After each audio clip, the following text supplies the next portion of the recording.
Lectura del Santo Evangelio según San Lucas. En aquel tiempo designó el Señor otros 72 y los mandó delante de él de dos en dos a todos los pueblos y lugares a donde pensaba ir él, y les decía: la mies es abundante y los obreros pocos. Rogad pues al dueño de la mies que envíe obreros a su mies. Poneos en camino, mirad que os envío como corderos en medio de lobos. No llevéis bolsa, ni alforja, ni sandalias, y no saludéis a nadie por el camino. Cuando entréis en una casa, decid primero paz a esta casa, y si allí hay gente de paz, descansará sobre ellos vuestra paz, si no, volverá a vosotros. Quedaos en la misma casa comiendo y bebiendo de lo que tengan, porque el obrero merece su salario. No andéis cambiando de casa en casa. Si entráis en una ciudad y os reciben, comed lo que os pongan, curad a los enfermos que haya en ella, y decidles: el reino de Dios ha llegado a vosotros. Palabra del Señor.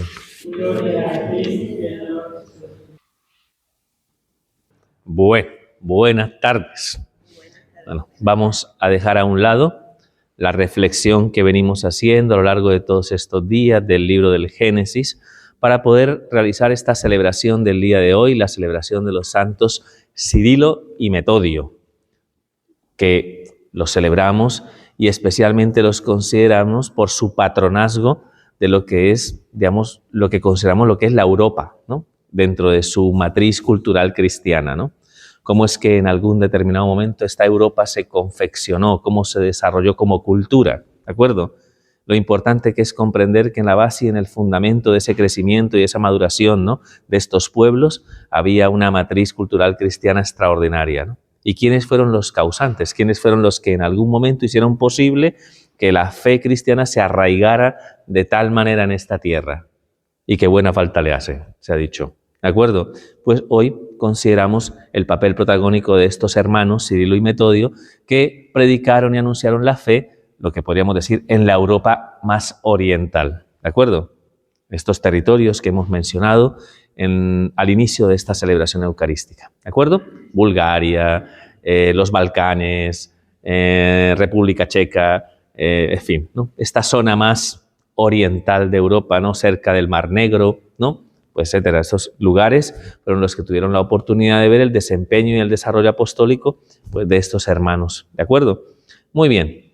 ¿Qué nos trae la palabra de Dios? La palabra de Dios nos trae algunas referencias fundamentales a la labor apostólica en sí misma.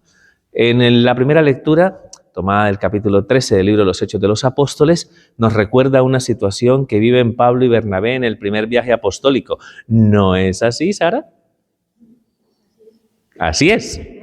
Muy bien, es que es nuestra experta en viajes apostólicos, ¿no? Entonces, se recordará lo que estaba pasando en la sinagoga de... No sé si era en Chipre, no era. No era en Chipre. Y era en algún lugar de Asia Menor, en Antioquía de Pisidia. Muy bien, cuando Pablo y Bernabé, después de haber desembarcado, ¿no?, en Asia Menor, van hasta allí, hasta Antioquía de Pisidia, y allí pues tiene lugar como dos intervenciones. En la primera de ellas, pues Pablo realiza el gran querigma, el gran anuncio, hace un recorrido histórico a través de lo que él considera que es la preparación para el acontecimiento de Cristo y cómo las promesas de Dios se han manifestado, ¿no?, a través de la resurrección del Hijo de Dios, que es el evangelio que ellos proclaman. ¿De acuerdo? La ciudad quedó un poco alborotada como consecuencia de esta primera predicación y invitan a Pablo a que el siguiente sábado vuelva nuevamente, ¿no?, pues a hablarles, ¿no?, de estos acontecimientos. Efectivamente, pues Pablo cumple con el cometido. El siguiente sábado en la liturgia sinagogal, pues empieza allí, ¿no?, a predicar y no lo dejan ni hablar, porque los judíos ya a lo largo de toda esa semana pues se había caldeado un poco, ¿no?, el ambiente, y lo insultaban, lanzaban improperios, rechazaban su predicación, y de repente Pablo siente dentro de su corazón lo que hubiera sentido cualquiera de nosotros. No. nosotros hubiéramos respondido. ¿Me explico? O sea, ahí os quedáis de gracia. ¿Me explico? O sea, no, Pablo de repente, dentro de su corazón viene una gracia, es un don en sí, es el Espíritu Santo que ilumina el entendimiento, ¿no? La sabiduría que hace que los acontecimientos históricos, los acontecimientos de nuestro mundo, podamos verlos desde una dimensión mucho más amplia, desde la mirada de ¿quién? Desde la mirada de Dios. Y de repente revela el misterio. Esta predicación es muy importante en Pablo, ¿de acuerdo? Porque dice Pablo, ahora ya entiendo y todo encaja.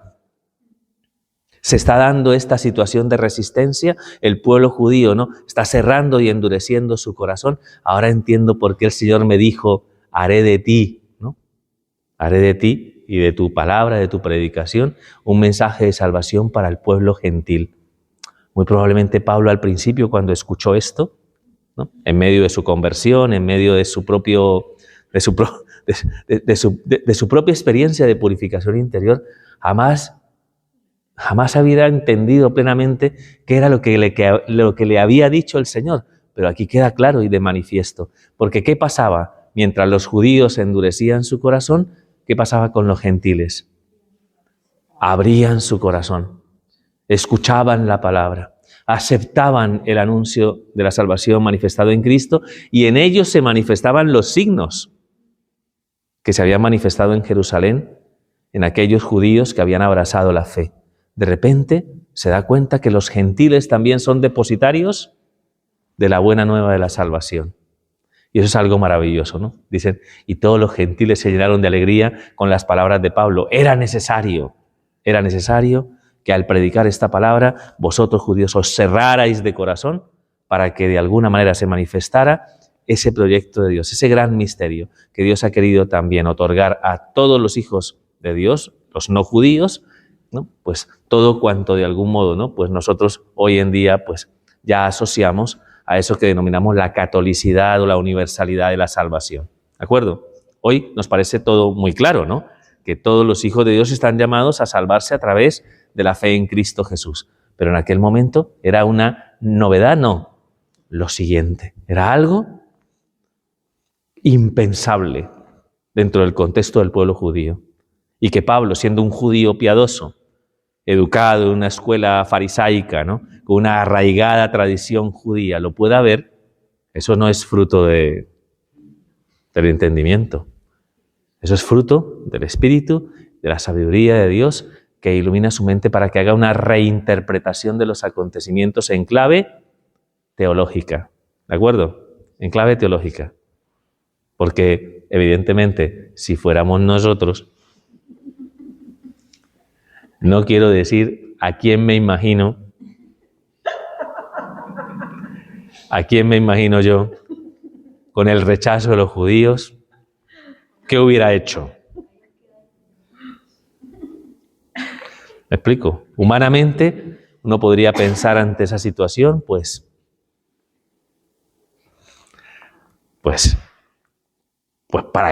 hubiera sido motivo de rabia, de desánimo, de confrontación, en fin. Pero Pablo hace una lectura que le permite de algún modo descansar en el proyecto de Dios, ¿de acuerdo? Así que es algo que me parece que es significativo, sobre todo cuando Pablo mismo reconoce, ¿no? Que en él el Señor ha manifestado esa gracia, se ha revelado el misterio, que Dios quiere que todos los hombres alcancen la salvación que Dios ofrece a sus hijos, ¿no? ¿De acuerdo? Muy bien. ¿Por qué lo leemos? Hombre, evidentemente por el hecho de que los pueblos eslavos, ¿qué serían? Los pueblos eslavos serían pueblos, pues, que en su momento, ¿no? Pues aparecieron en escena en medio de lo que fue la incursión, ¿no? de toda la historia, ¿no? Pues del desarrollo del Imperio Romano, del debilitamiento del imperio y de todas las circunstancias que se dieron en esta Europa y que de alguna manera llevaron, ¿no? A que en algún momento, en medio de esa decadencia, la experiencia de la fe cristiana se convirtiera de algún modo en aglutinante, ¿no? De cultura y de sabiduría, ¿no? Y que se fue transmitiendo y se fue comunicando a los pueblos que iban entrando en contacto, ¿no? Con esta Europa occidental, ¿no? Estos hermanos eran bizantinos, o sea, por tanto eran del Imperio Oriental, y pues tuvieron la oportunidad, ¿no? A través del llamado de un príncipe de Moravia, de acercarse a esta región y transmitir y comunicar, ¿no?, el mensaje de la salvación a estos pueblos, conforme a lo que hemos escuchado en el día de hoy. Todos son dignos de recibir esa noticia. ¿Pero qué pasaba? No entendían ni griego ni latín. No entendían. No eran... Entonces, ¿qué podíamos pensar ante esa situación? ¿Cuál sería la solución? Enseñarle griego y latín.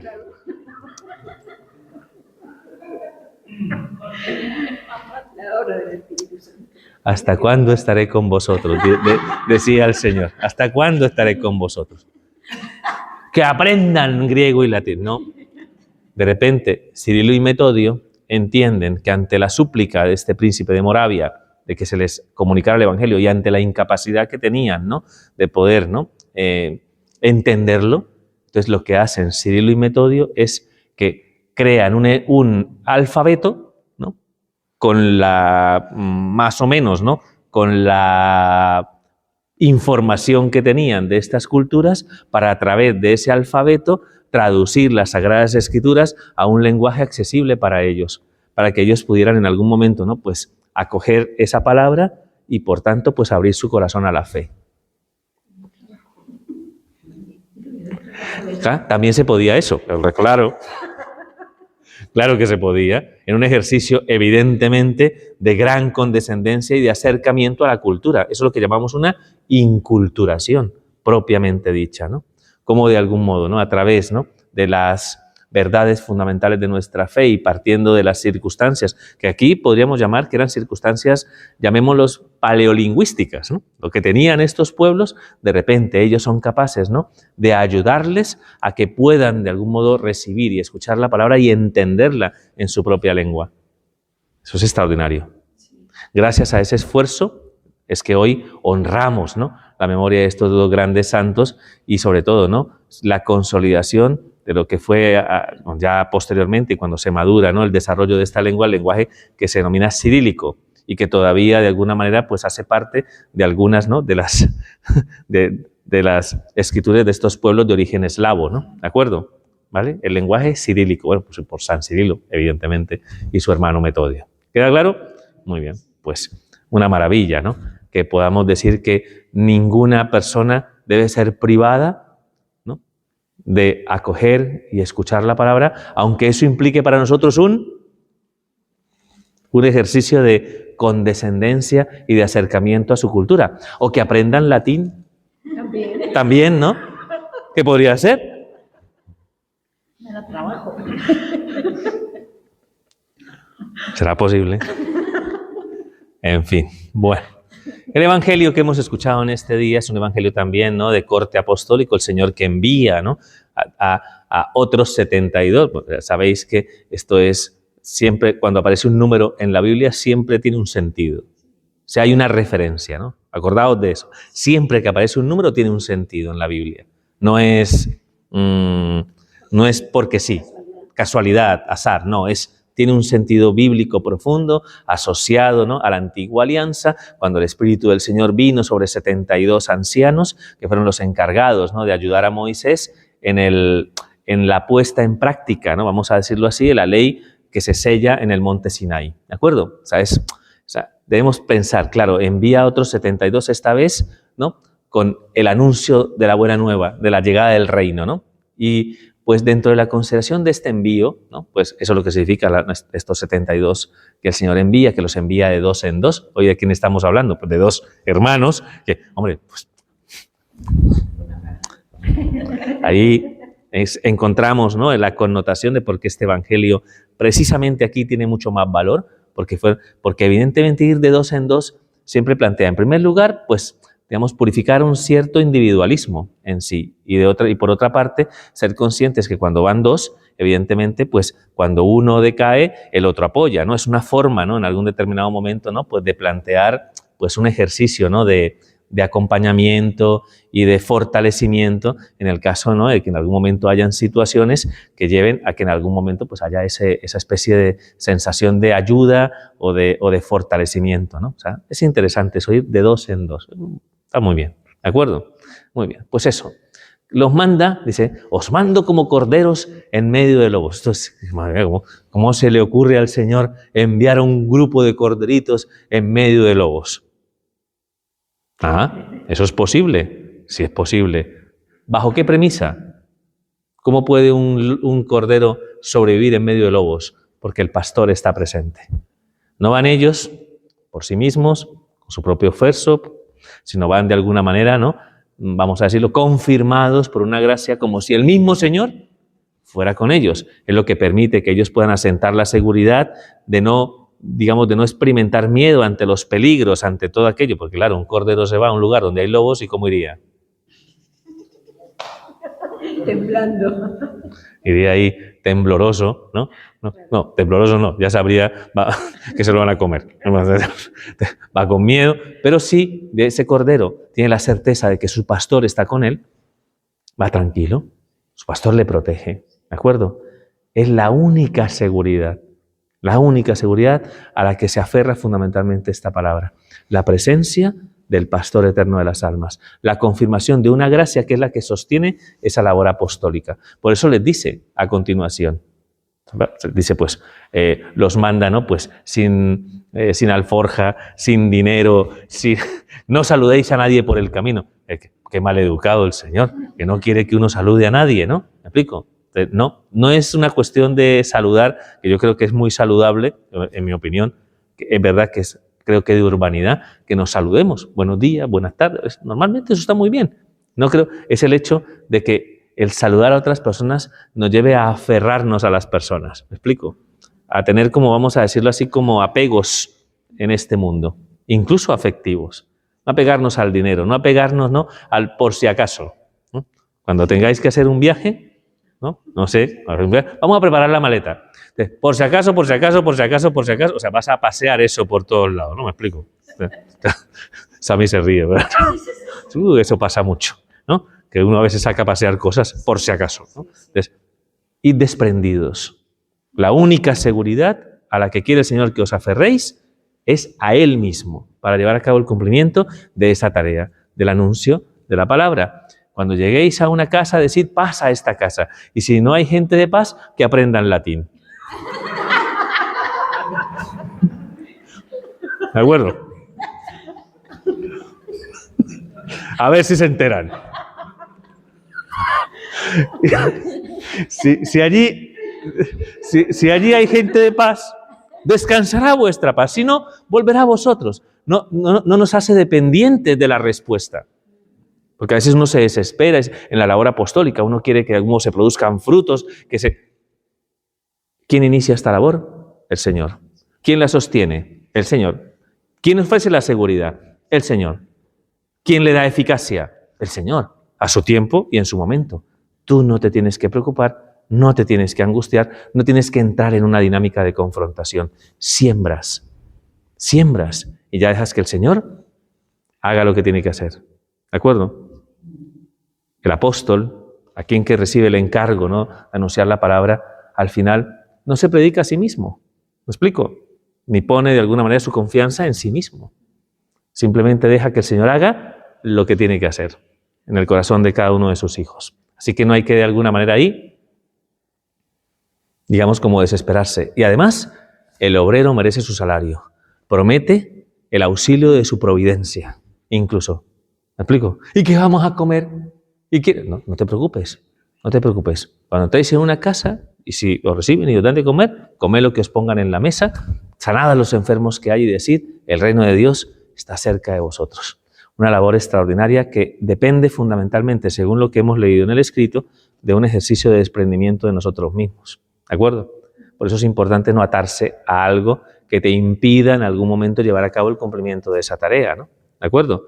Cuando, pues eso, y lo vemos evidentemente en la historia de Cirilo y Metodio, es más que obvio, ¿no? El ejercicio que hicieron de desprendimiento de sí mismos para llegar de alguna manera allí a este lugar y pues sembrar la semilla del Evangelio en todos estos pueblos, ¿no?, que hoy tienen esa matriz cultural cristiana de fondo. ¿De acuerdo? Muy bien. Así que pues a estos santos nos encomendamos y pedimos por Europa.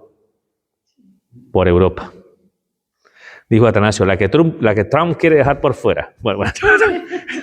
Rezamos por esta Europa y pedimos al Señor que nos conceda volver a mirar hacia esos cimientos, volver a considerar el valor de la cultura, ¿no?, que está arraigada en la fe cristiana y que de algún modo permita, ¿no?, que el viejo continente se renueve en sí mismo y que de alguna manera tenga una nueva primavera espiritual, que eso es por lo que yo rezo y por lo que pido al Señor, para que todos estos santos patronos de Europa intercedan, ¿no?, por todos estos territorios y sobre todo, ¿no?, pues ya sabéis que más o menos por este territorio es por donde está la guerra en Ucrania y Rusia, ¿no? Pues oye, pedid al Señor, ¿no?, que por intercesión de estos santos realmente se consiga una paz, no como un propósito de política global, ¿no?, sino una paz que realmente responda a la aspiración legítima de cada hombre, ¿no?, de poder desarrollar su vida, su cultura, su identidad, sin intervencionismos, ¿no? ¿Me explico? Y sin de alguna manera lesionar, ¿no?, la dignidad de aquellos que sufren las consecuencias de la cerrazón y la dureza de nuestros corazones, ¿no? ¿De acuerdo? Entonces pidamos especialmente por estas naciones que, sobre todo por Ucrania y por Rusia, ¿no?, y por todos los que de alguna manera, ¿no?, alrededor de esta situación sufren las consecuencias de la guerra, ¿vale? Muy bien. San Valentín.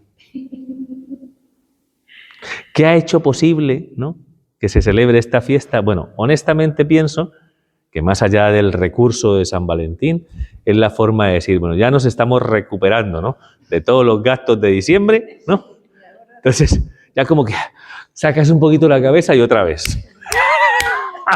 Otra vez a pasar la tarjeta, ¿no? ¿Me explico? Otra vez a pasar la tarjeta. Evidentemente, hoy en día esta fiesta tiene una connotación enteramente comercial, enteramente, pues eso, ¿no? Pues lo que es, ¿no? Creo que esas cosas, que se asocia a eso la figura de un santo. Oye, el Papa Francisco el año pasado, ¿no?, uno de los Valentín está, digamos, situado, ¿no?, en su tradición, un obispo mártir situado, ¿no?, en el norte de Roma, ¿no?, en Terni, y se hace como una celebración festiva en el día de hoy muy importante. Hay una reliquia a su cabeza que está en Santa María in Cosmedi, cerca de la Vía Flaminia, en Roma, y pues el Papa quiso participar el año pasado, curiosamente, de esta celebración para intentar, diciéndole al mundo, es que quiero intentar que de alguna manera haya un sentido cristiano a esta celebración. Pues se nombra San Valentín y al final a ver qué cosas se hacen mentando al pobre San Valentín, ¿no? Entonces, una de las tradiciones, os he dicho que son 3 personajes fundamentalmente que comparten el mismo nombre y por la misma razón, digamos como que se celebraban el mismo día. Uno de ellos era médico, que se hizo luego sacerdote y que tenía una relación estrecha con los soldados del imperio, ¿de acuerdo? A muchos de estos soldados que abrazaban la fe, les instaba en algún momento pues a recibir los sacramentos y casó a muchos de ellos. Cuando se enteraron de que él estaba de algún modo pues celebrando matrimonios a los soldados romanos, que estaba prohibido, de hecho, ¿no?, que se casaran, pero él de algún modo en su propósito de buscar que abrieran su corazón a la fe y que tuvieran matrimonios cristianos, ¿de acuerdo?, pues lo pillaron y lo decapitaron como consecuencia de su esfuerzo. Entonces entenderéis que una persona que defendía la honestidad de lo que es el matrimonio como sacramento a los ojos de Dios y tal, pues que se le haya tenido en cuenta, ¿no?, dentro de esta situación para de alguna manera, ¿no?, como legitimar como su patronazgo hacia las personas enamoradas que desean casarse. ¿De acuerdo? El hecho de que hoy en día, de algún modo, ¿no?, todo el tema de un día como hoy, de algún modo se circunscriba más a lo romántico, ¿me explico?, quizás a lo más sensible, quizás le resta valor a lo más primordial, ¿no?, y es al sentido de la dimensión del compromiso, ¿no?, ¿de acuerdo? Que es donde quizás de algún modo debemos instar, ¿no?, a que todos los que en algún momento viven esta maravillosa experiencia, porque el amor es una experiencia extraordinaria, ¿de acuerdo? Yo creo que aquí todos nos hemos enamorado, ¿no? ¿De acuerdo? Algún día, todos nos hemos enamorado algún día y pues esa experiencia en sí misma es una experiencia extraordinaria, pero que tiene una dimensión mucho más amplia que una realidad sentimental, ¿no? Si nos quedamos en lo sentimental y lo romántico, estamos privando al amor de un desarrollo y de una plenitud que tiene, pues evidentemente, pues una fuerza muy grande en nuestro mundo, ¿no? Por eso, ¿no?, la necesidad de que trascienda un poquito más. ¿Así? ¿De acuerdo?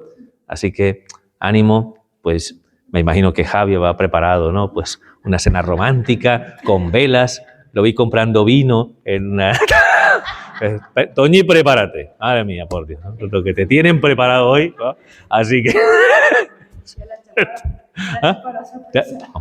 Hombre, ni tan chafado, pues lo tenía, después de misa era, así que, en fin, pues que de alguna manera, ¿no? Pues nosotros sobre todo y especialmente procuremos a los más jóvenes, a los que empiezan la vida, ¿no? A los que empiezan a experimentar todas estas cosas, que les ofrezcamos lo que yo creo que muchos de nosotros nunca recibimos, como una forma de entender esta realidad de una manera mucho más profunda, ¿no? Que no quede relegada en algo como tan superfluo, ¿no? El amor es algo maravilloso y exigente en sí mismo, ¿no? ¿De acuerdo? Así que pues vamos a pedir esa gracia especial y pedimos hoy por todos los matrimonios cristianos, por todos los que se preparan para el matrimonio y por todos los que están enamorados, para que aterricen, ¿verdad? En la realidad, para que aterricen en la realidad y que sepan entender la dimensión de compromiso que va asociado a toda esa carga sentimental. ¿De acuerdo? Así que se lo pedimos con confianza al Señor.